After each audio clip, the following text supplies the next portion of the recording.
चिड़िया सुबह से मारी मारी फिर रही थी, परंतु उसे अभी तक कहीं से भी दाना नहीं मिला था। हल्की बर्फ की सतह के नीचे उसे कुछ दाने मिल जाते हैं। मामा चिड़िया एक सूखी हुई लकड़ी लेती है और दाने के ऊपर से बर्फ हटाने का काम शुरू करती है। काम मेहनत का था क्योंकि दाने के ऊपर बर्फ जमी हुई थी। आखिरकार मामा चिड़िया को सफलता मिल जाती है, उसे वो दाने मिल जाते हैं। मैंने कर लिया, मैंने कर लिया, मैंने अपनी बेटी के लिए दाना ढूंढ लिया। खुशी खुशी मामा चिड़िया वो दाना लेकर अपने घर पर जाती है। मम्मा, आपके पंख थक गए होंगे, इतनी ठंड में कैसे उड़ लेती हैं आप? बेटी, अपने बच्चों के लिए मम्मा पापा को ये सब कुछ करना पड़ता है। आप बैठें और ये दाना खाएं और मैं जाकर हरियाली तोती से कुछ सूखी लकड़ियां मांग कर लाती हूँ। आज रात हम आग जला लेंगे क्योंकि ठंड बढ़ गई है। फिर मामा चिड़िया हरियाली तोती के घर पर चली जाती है। पीछे से गोरी कौवी, जो बहुत ही दुष्ट कौवी थी, वो चिड़िया के घर पर आती है और चिड़िया का लाया हुआ दाना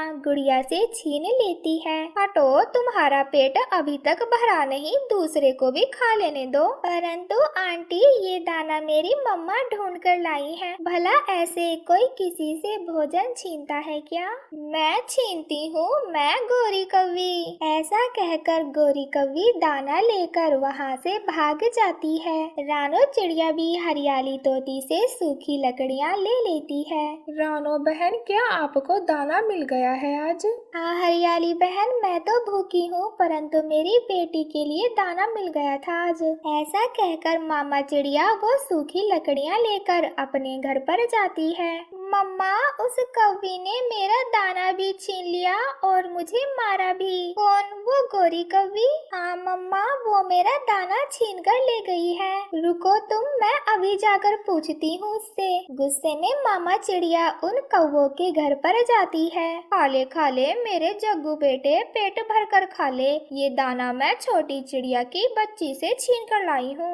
मम्मा मम्मा, क्या चिड़िया आंटी आपसे डरती हैं? वो तो बहुत कमजोर चिड़िया है, मुझे देखते ही अपना रास्ता बदल लेती है। इतने ही देर में चिड़िया भी वहाँ पर आ जाती है। मैं रास्ता बदल लेती हूँ क्योंकि मैं तुम्हारे मुंह लगना नहीं चाहती और तुम समझती हो कि मैं तुमसे डर गई। खबरदार, आज के बाद जो मेरे घर आई तो मैं तुम्हें छोड़ूंगी नहीं। वाह रे छोटी चिड़िया, तू तो बहुत बोलने लगी। चुप कर कर अपने घर पर चली जा, वरना मेरा कालू पति आ गया तो तेरे पंख ही तोड़ देगा। बेशरम कौवी, मेरी छोटी बेटी से दाना छीनते हुए तुम्हें शर्म नहीं आई? मेरा जग्गू भी तो भूखा था तो जाकर भोजन ढूंढो, बड़ी आई काली कलूटी। ये कहकर रानो चिड़िया गुस्से में वहाँ से चली जाती है। गोरी कौवी तो गुस्से में लाल पीली हो रही थी। तभी उसका पति कालू कौवा भी घर पर आ जाता है। गोरी, क्या बात है, बहुत गुस्से में लग रही हो? वो पिद्दी सी, वो कमजोर चिड़िया हमारे घर पर आई थी। पापा, उस चिड़िया आंटी ने मम्मा को काली कलूटी कहा। कालू, मैंने उस पिद्दी चिड़िया के 2 दाने क्या छीन लिए, वो तो मेरे घर तक आ गई। कालू, तुम्हारे रहने का क्या फायदा जब कोई पक्षी मुझसे डरता ही नहीं। गोरी, तुम चिंता ना करो, मैं उस चिड़िया को ऐसा सबक सिखाऊंगा कि वो जिंदगी भर याद रखेगी। दूसरे दिन कालू कौवा अपने दोस्त भूरे कौवे के पास जाता है। भूरे यार, उस छोटी चिड़िया ने मेरी पत्नी गोरी को बहुत भला बुरा कहा है, उसका कुछ करना होगा। ऐसा है तो मैं उस चिड़िया का घर ही तोड़ देता हूँ, इतनी ठंड में मरेगी चिड़िया और उसकी बेटी। इस काम के मैं तुम्हें 10 दाने दूंगा भूरे, तुम चिंता ना करो, समझो ये काम हो गया। मम्मा, मैं भी आज आपके साथ जाऊंगी। गुड़िया बेटी, अगर आप आज थक गई तो रात को रोना नहीं। मम्मा प्रॉमिस, मैं नहीं थकूंगी। ऐसे वो दोनों माँ बेटी दाना लेने चली जाती हैं। छिपकर कालू कौवे का दोस्त भूरा कौवा ये सब कुछ देख रहा था। चिड़िया जैसे ही दाना लेने जाती है, वो एक कुल्हाड़ा लेकर चिड़िया के घर पर आ जाता है और उसका घर तोड़ने लगता है। वो कौवा उसका पूरा घर ही तोड़ देता है और इधर उधर देखकर वहाँ से भाग जाता है। काम हो गया, लाओ मेरे 10 दाने दो। शाबाश भूरे, ये लो पूरे 10 दाने हैं, गिन लो। और ये तो बताओ, चिड़िया का पूरा घर ही तोड़ दिया है ना? हाँ हाँ कालू कौवे, अब से वो चिड़िया उस घर में नहीं रह पाएगी। कालू कौवा खुशी खुशी अपने घर पर चला जाता है। गोरी पत्नी जी, जाकर चिड़िया का घर देखो, मैंने उसका घर पूरी तरीके से तोड़ दिया है। आज रात चिड़िया और उसकी बेटी ठंड में ही मरेंगी। कालू, क्या तुमने सच कहा? क्या तुम सच कह रहे हो? मैं अभी जाकर देखती हूँ। गोरी कौवी चिड़िया का घर देखने के लिए जल्दी से भागती है। रानो चिड़िया और उसकी बेटी गुड़िया दाना लेकर वापस अपने घर पर आ जाती हैं। गुड़िया बेटी, हमारा तो घर टूटकर जमीन पर गिरा पड़ा है, ये सब कैसे हो सकता है? मम्मा, ये हमारा घर कैसे टूट गया? गुड़िया बेटी चुप हो जाओ, ऐसे रोने से कुछ भी नहीं होगा। हमें ठंड से बचने के लिए कुछ न कुछ करना ही होगा। गोरी कौवी भी वहाँ पर आ जाती है। चिड़िया, ये तुम्हारा घर कैसे टूट गया? गोरी बहन, मुझे नहीं पता, मैं तो दाना लेने गई थी, आई तो देखा कि मेरा घर टूटा हुआ है। चिड़िया, अब तो तुम ठंड से मरोगी और तुम्हारी ये बेटी भी। वो बेआसरा चिड़िया अपनी बेटी को लेकर वहाँ से चली जाती है। वो दोनों एक घने जंगल के अंदर चले जाते हैं। रात भी होने वाली थी। आसमान में गहरे काले बादल छाए हुए थे। रानो चिड़िया अपनी बेटी गुड़िया से कहती है, गुड़िया बेटी, मुझे अच्छे से याद है, जब मैं छोटी थी तो मेरी मम्मा केलों के पत्तों से घर बनाया करती थी। मम्मा, क्या आप भी केलों के पत्तों से घर बना सकती हैं? हाँ गुड़िया बेटी, हमें रात गुजारने के लिए कुछ ना कुछ तो करना ही होगा, वरना हम तो ऐसे ठंड में मर ही जाएंगी। फिर मामा चिड़िया वहाँ के केलों के पत्तों से कुछ पत्ते तोड़ती है। वो दोनों माँ बेटी मिलकर कड़ी मेहनत कर कर एक केलों के पत्तों का बहुत ही सुंदर सा घर बना लेती हैं। अब उन दोनों को खुद को ठंड से बचाने के लिए एक छत मिल गई थी। रात भी हो जाती है। वो दोनों माँ बेटी केले के पत्तों के घर में अपने आप को बहुत ही सुरक्षित महसूस कर रही थी। आसमान में गहरे काले बादल तो थे ही, इसीलिए रात में तेज बरसात भी शुरू हो जाती है। बारिश तेज होने के साथ साथ हवा भी तेज हो जाती है। कालू और गोरी का घर तेज हवा में उड़ जाता है। कालू कालू, मुझे इस दरवाजे से बाहर निकालो, मेरा तो पंख ही टूट गया। परंतु कालू कौवा तो एकदम चुप था, क्योंकि एक बड़ी लकड़ी उसके सर पर जा गिरी, जिससे कालू कौवे की मौत वहीं पर हो गई थी। मम्मा मम्मा, पापा मर गए, पापा मर गए हैं। फिर जग्गू कौवा पूरी कोशिश करता है और अपनी मम्मा को दरवाजे के नीचे से बाहर निकालता है। जग्गू बेटा, तुम्हारे पापा मर गए, ऐसी तेज बारिश और ठंड में अब हम कहाँ पर जाएंगे? फिर गोरी और जग्गू उड़ते हैं। वो उड़ते उड़ते एक घने जंगल के अंदर पहुँच जाते हैं। गोरी के पंखों से खून बह रहा था, अब उसमें उड़ने की और ताकत ना थी। वो नीचे गिर जाती है। अपनी मम्मा की ऐसी हालत देखकर जग्गू कौवा बहुत ही रोता है। मम्मा बोले, प्लीज मम्मा कुछ तो बोले। परंतु गोरी कौवी कुछ नहीं बोलती है। जग्गू कौवे को बहुत ही ठंड लग रही थी। उसे सामने एक घर दिखाई देता है, जो कि चिड़िया का था। कोई है तो प्लीज मेरी मदद करे। छोटे कौवे, तुम तो जग्गू हो, आओ घर के अंदर आओ। आंटी, मेरे मम्मा पापा ने आपका घर तुड़वाया था, शायद उन्हें उसी की सजा मिली है। फिर जग्गू कौवा रानो चिड़िया को सारी बातें बता देता है। जग्गू बेटा, जो दूसरे का बुरा सोचता है उसका खुद ही बुरा होता है। चलो, मैं गोरी कौवी को जल्दी से घर पर लेकर आती हूँ। मैं उसके जख्मों पर मरहम लगा दूंगी तो वो बहुत ही जल्द ठीक हो जाएगी। फिर रानो चिड़िया गोरी कौवी को अपने घर पर लेकर आती है और उसके पंखों पर लेप लगा देती है। कुछ ही देर में गोरी कौवी एकदम ठीक हो जाती है। गुड़िया बेटी, चलो, अब हमारा घर तो बनकर तैयार हुआ।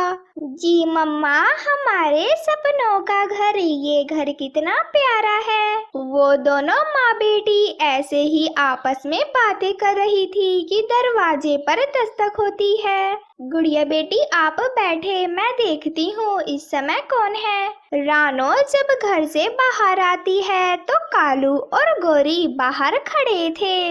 आप दोनों इस समय यहाँ पर, सभी ठीक तो है? नहीं रानो, कुछ भी ठीक नहीं। हमारा घर टूट गया। मैं और गौरी इसके मायके गए हुए थे। आए तो हमारा घर टूटा हुआ था। इतनी रात को अब हम कहाँ जाएं? रानो, क्या आज रात के लिए तुम हमें अपने घर में रहने दोगी? रानो प्लीज, आज रात के लिए हमें यहाँ पर रहने दो। हम सुबह होते ही यहाँ से चले जाएंगे। अगर ऐसी बात है तो घर के अंदर आ जाओ, परंतु सुबह होते ही घर का काम शुरू कर देना।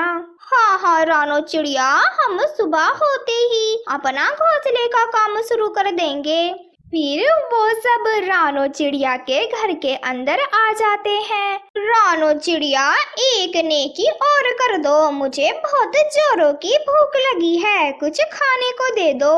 गौरी बहन, ये ले आलू के पराठे खाएं, आज मैंने आलू के पराठे बनाए थे। फिर गौरी और कालू आलू के पराठे खाते हैं और वो सब सो जाते हैं। अगली सुबह रानो चिड़िया मुंह अंधेरे ही उठ जाती है, जबकि कालू कौवा और गोरी कौवी अभी तक सो रहे थे। कालू भैया, गोरी बहन उठे, सुबह हो गई है, जाकर अपना घोंसले का काम शुरू करें। रानो, मैं अभी बस उठने वाला ही था। वो ना मैं कल दूसरे जंगल सफर कर कर आया हूँ ना, इसीलिए थोड़ा थक गया था। तुम जाओ, मैं अभी गोरी को उठाकर यहाँ से चला जाऊंगा। फिर रानो चिड़िया अपनी बेटी गुड़िया के साथ भोजन की खोज में निकल जाती है और कालू फिर से सो जाता है। और ऐसे ही दोपहर हो जाती है और कालू कौवे की आंख खुल जाती है।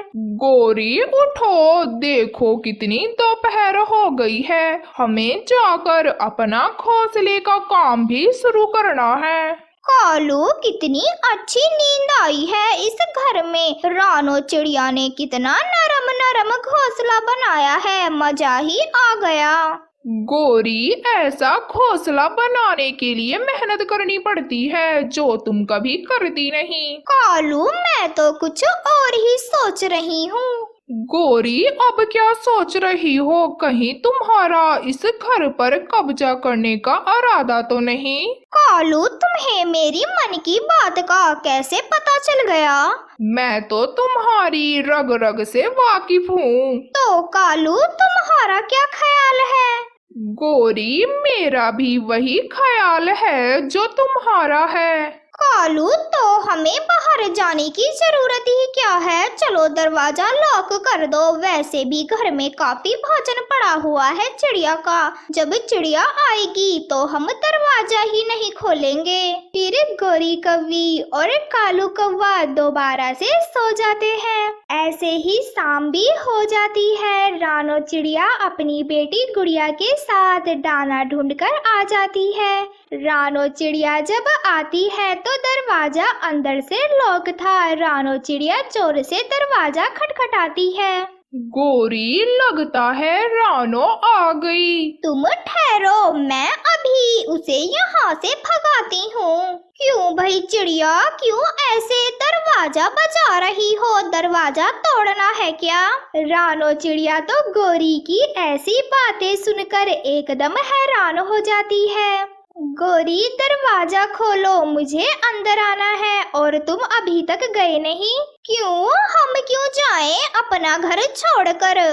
गोरी, ये तुम क्या कह रही हो? ये घर मेरा है, जल्दी से दरवाजा खोलो वरना मैं सभी पक्षियों को इकट्ठा कर लूंगी। जिसे भी इकट्ठा करना है कर लो, ये घर हमारा है। गोरी बहन, कृपया कर मेरे साथ ऐसा जुल्म ना करे। मैं इस समय अपनी बेटी को लेकर कहाँ जाऊँ?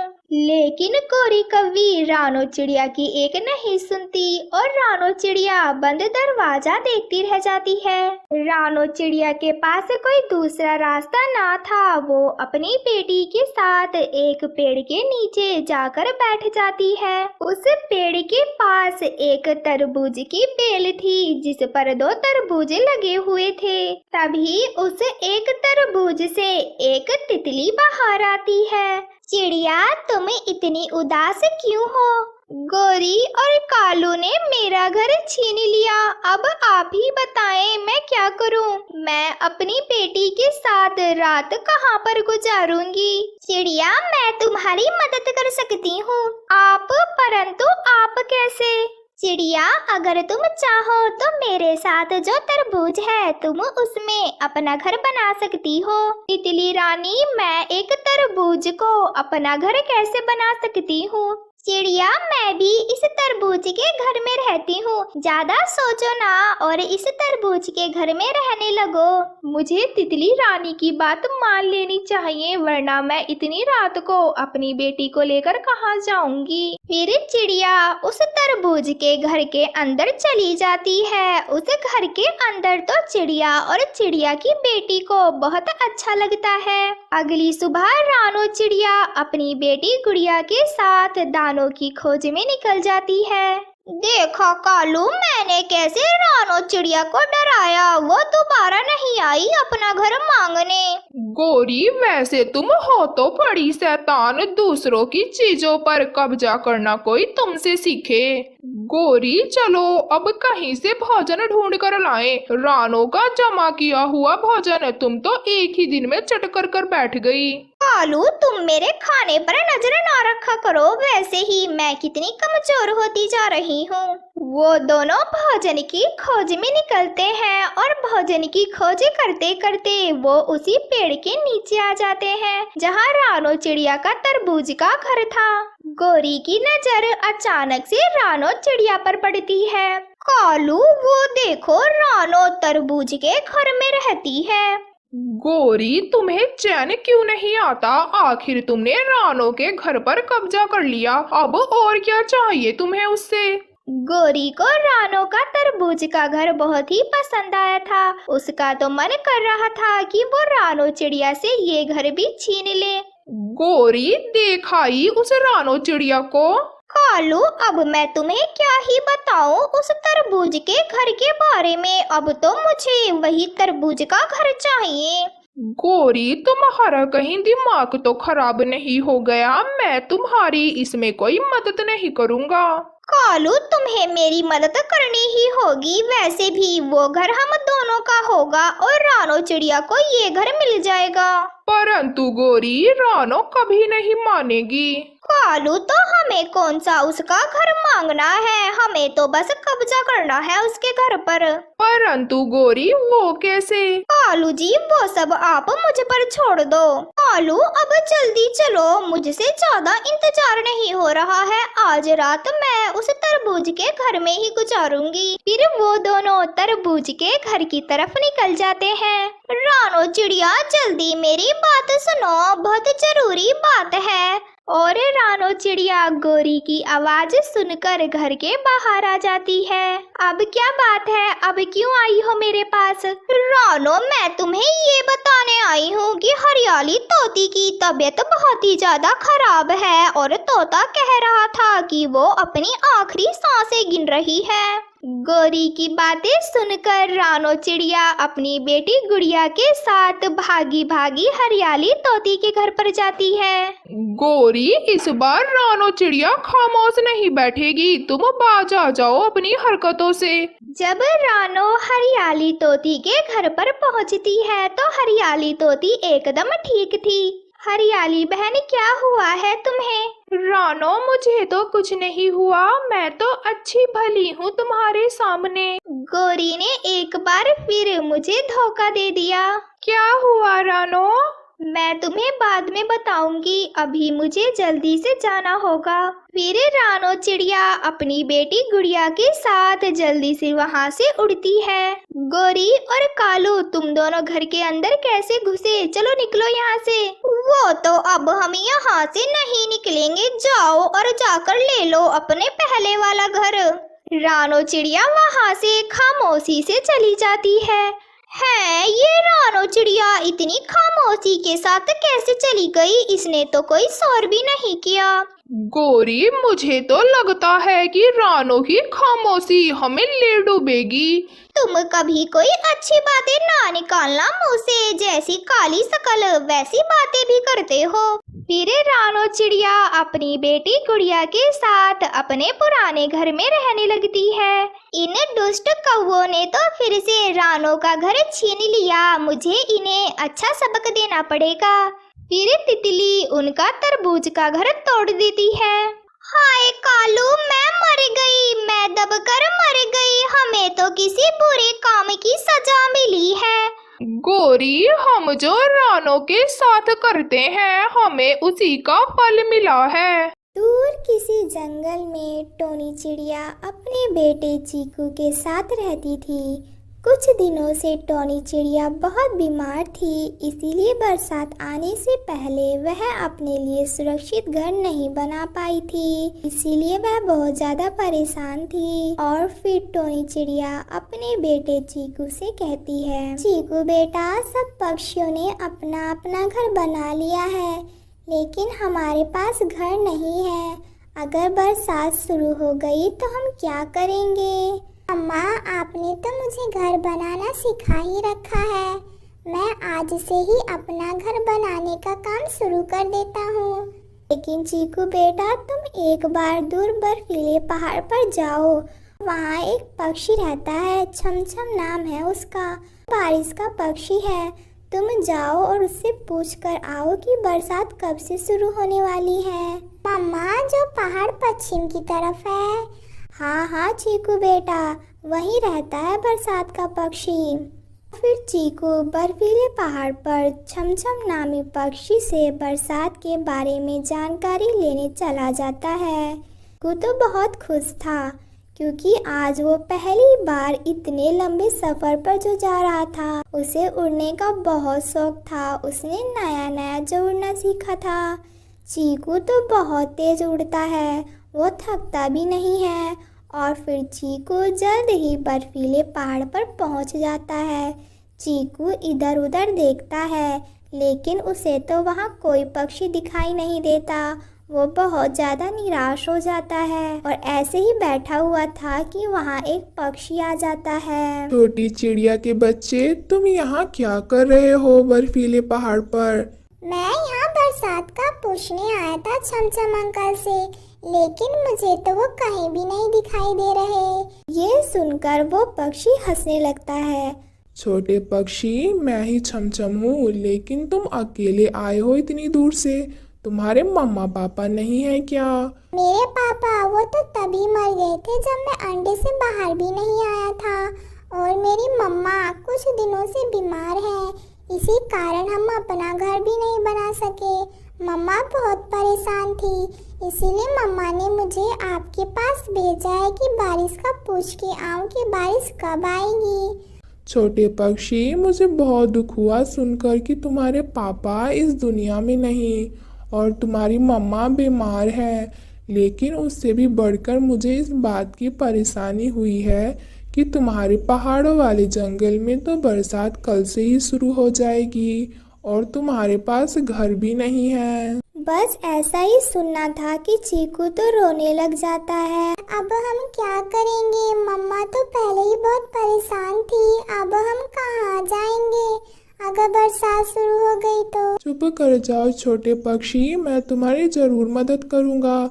तुम ऐसा करो, अपनी मम्मा को लेकर जंगल के बीच में जो बड़ा पेड़ है, तुम उसके पास जाना, वो तुम्हारी मदद जरूर करेगा। और हाँ, उसे ये बता देना कि तुम माँ बेटों को छमछम ने भेजा है। ये सुनकर तो चीकू बहुत ज़्यादा खुश हो जाता है। आपका बहुत बहुत धन्यवाद छमछम अंकल, मैं अब जाता हूँ वापिस, मेरी मम्मा प्यार कर रही होंगी। जाओ जाओ बेटा, लेकिन मेरी बात याद रखो, कभी भी मुसीबत में घबराते नहीं, हमेशा डट कर मुकाबला करते हैं। और फिर चीकू खुशी खुशी वापस घर लौट जाता है। चीकू बेटा, क्या आपको चमचम अंकल मिले थे? हाँ मम्मा, चमचम अंकल मिल गए थे मुझे, और चमचम अंकल ने मुझे बताया कि हमारे जंगल में बरसात कल से ही शुरू हो जाएगी। ये सुनकर तो टोनी चिड़िया बहुत ज़्यादा दुखी हो जाती है। अब हम क्या करेंगे? मैं अपने बेटे को इस बरसात में सुरक्षित नहीं रख सकी। लेकिन मम्मा, छमछम अंकल ने बताया कि जंगल के बीच में जो बड़ा पेड़ है, अगर हम उसके पास जाएं तो वह हमारी जरूर मदद करेगा। क्या सच में चीकू बेटा? फिर तो हम आज ही उस पेड़ के पास जाते हैं। कालू जी, इस बार तो मुझे बहुत मज़ा आने वाला है, क्योंकि पहली बार होगा जब हमारे पास सुरक्षित घर है और टोनी चिड़िया मरेगी बारिश में। गोरी, अब की बार तो तुम्हारे मन की मुराद पूरी हो जाएगी, क्योंकि टोनी चिड़िया बीमार होने के कारण अपना घर जो ना बना सकी। लेकिन अगर तोता या कबूतर ने उसे अपने घर में रख लिया तो तुम क्या करोगी? इस बात की चिंता तुम ना करो, मैंने उन्हें बोल दिया है कि अगर किसी ने टोनी चिड़िया को अपने घर में रखा तो गोरी से लड़ाई बन जाएगी उनकी। मम्मा मम्मा, आप टोनी आंटी से हमेशा गुस्सा क्यों रहती हैं? वो तो सभी की मदद करती हैं। चुप कर जग्गू, बहुत बोलने लगे हो अपने पापा की तरह तुम्हें नहीं पता मुझे उसे दुखी देखकर कितना अच्छा लगता है। और टोनी चिड़िया उस बड़े वाले पेड़ के पास चली जाती है। बड़े पेड़ जी, मैं टोनी चिड़िया हूँ, इस जंगल में रहती हूँ। इस साल बीमार होने के कारण मैं अपना घर ना बना सकी, इसलिए मैं बहुत ज़्यादा परेशान थी। लेकिन छमछम ने बताया कि मैं आपके पास जाऊं। छमछम बहुत अच्छा पक्षी है, वो हमेशा अच्छे पक्षियों की मदद करता है। चिड़िया, तुम ऐसा करो, मेरे तने में जो छेद है उसमें बैठ जाओ और मुझे ही अपना घर बना लो। मैं तुम्हें बारिश से भी सुरक्षित रखूंगा और तुम्हें भोजन भी देता रहूंगा। ये सुनकर तो टोनी चिड़िया बहुत ज़्यादा खुश हो जाती है। और फिर रात हो जाती है। टोनी चिड़िया और उसका बेटा उस पेड़ के छेद से उस पेड़ के अंदर चले जाते हैं। वहाँ तो उन्हें ढेर सारा फल मिल जाता है। वो माँ बेटा वो फल खाते हैं और सो जाते हैं। अगली सुबह हो जाती है। वह मौसम देखने छेद से बाहर निकलते हैं। आसमान में गहरे बादल छाए जाते हैं और बादल जोरों से गरजते हैं। वो बेटा, बारिश आने वाली है। अगर बारिश शुरू हो गई तो हमारा बाहर निकलना मुश्किल हो जाएगा। हम नदी से पानी पीकर आ जाते हैं। मुझे तो बहुत ज़्यादा प्यास लगी हुई है। माँ बेटा नदी की तरफ चले जाते हैं। रास्ते में उन्हें गोरी कौवी और कालू कौवा मिल जाते हैं। जरा ऊपर आसमान में तो देखो कैसे बादल छाए हुए हैं। ये देखो हमारा घर कितना सुरक्षित है। इस बार तुम क्या करोगी? अब तो तुम बारिश में ही भीग भीग के मर जाओगी। गोरी बहन, मैंने हमेशा अच्छे काम किए हैं, इसीलिए भगवान भी मुझे कभी अकेला नहीं छोड़ेंगे। जंगल के बीच जो बड़ा वाला पेड़ है उसने मुझे आश्रय दिया है अपने तने में, और ढेर सारा भोजन भी है वहाँ पे। मैं तो बरसात के दिन वहीं गुजारूंगी। ऐसा कहकर टोनी चिड़िया वहाँ से नदी की तरफ चली जाती है। गोरी, तुम्हारी सारे अरमानों पे तो पानी फिर गया, उसे तो बहुत सुरक्षित जगह मिल गई है। अब तुम क्या करोगी? कालू जी, मैंने क्या क्या सोच रखा था कि टोनी चिड़िया हमारे पास आएगी, हमारी मिन्नतें करेगी। अब तो कोई उपाय आप ही सोचें। गोरी, मैं पूरे जंगल में आग लगा सकता हूँ, तो वो बड़ा वाला पेड़ क्या चीज़ है? फिर कौवा बड़े वाले पेड़ के पास जाता है और उस पेड़ में आग लगा देता है। कालू जैसे ही आग लगाता है वहाँ पर टोनी चिड़िया आ जाती है और फिर साथ ही तेज बारिश भी शुरू हो जाती है। तेज बारिश से वो आग तो बुझ जाती है। कालू, क्यों इतना जलते हो तुम मुझसे? जितना दिमाग तुम दोनों पति पत्नी मेरा बुरा चाहने में लगाते हो, उतना ही दिमाग तुम किसी और काम में लगाओ तो तुम्हारा फ़ायदा ही हो जाए। लेकिन कालू वहाँ से भाग जाता है। छोटी चिड़िया, तुम जल्दी से मेरे पेड़ के अंदर आ जाओ। इस बार मैं उनको अच्छा सबक सिखाऊंगा। चिड़िया और उसका बेटा चीकू जल्दी से पेड़ के अंदर चले जाते हैं और वो पेड़ अपने साथी पेड़ से कहता है, दोस्त, मेरा संदेश आगे पहुंचा दो उस पेड़ तक जिस पर गोरी कौवी और कालू कौवा रहते हैं, और उस पेड़ से कहना कि उनका घर गिरा दे। ये मेरा आदेश है। फिर वो तुरंत उस पेड़ का संदेश दूसरे पेड़ को दे देता है और धीरे धीरे ये संदेश उस पेड़ तक पहुंच जाता है जिस पर गोरी कौवी और कालू कौवे का घर है। मैं अभी बड़े पेड़ का संदेश को मानता हूँ और इनका घर अभी गिरा देता हूँ। और फिर वो उनका घर गिरा देता है। हे भगवान, मैं तो मर गई। भगवान हमें किस कर्मों की सजा दे रहे हैं। हमने जो टोनी चिड़िया का बुरा करना चाहते थे, भगवान ने हमें उसी का फल दिया है। केवल बारिश है, हवा भी नहीं, मगर फिर भी हमारा घर उड़ गया। अब तो हमें टोनी ही बचा सकती है। फिर वह टोनी के पास जाते हैं। टोनी, हमने तुम्हारा बुरा चाहा, मगर भगवान ने हमें उसकी सजा दे दी। हम तुम्हें बेघर देखना चाहते थे, मगर हम खुद ही बेघर हो गए। टोनी, हमें माफ़ कर दो और बारिश रुकने तक तुम हमें आश्रय दे दो। भगवान ने तुम लोगों की गलती की सज़ा दे दी। तुम लोग बारिश रुकने तक यहाँ पर आराम से रह सकते हो। फिर वो सब मिलकर एक साथ खुशी खुशी रहने लगते हैं।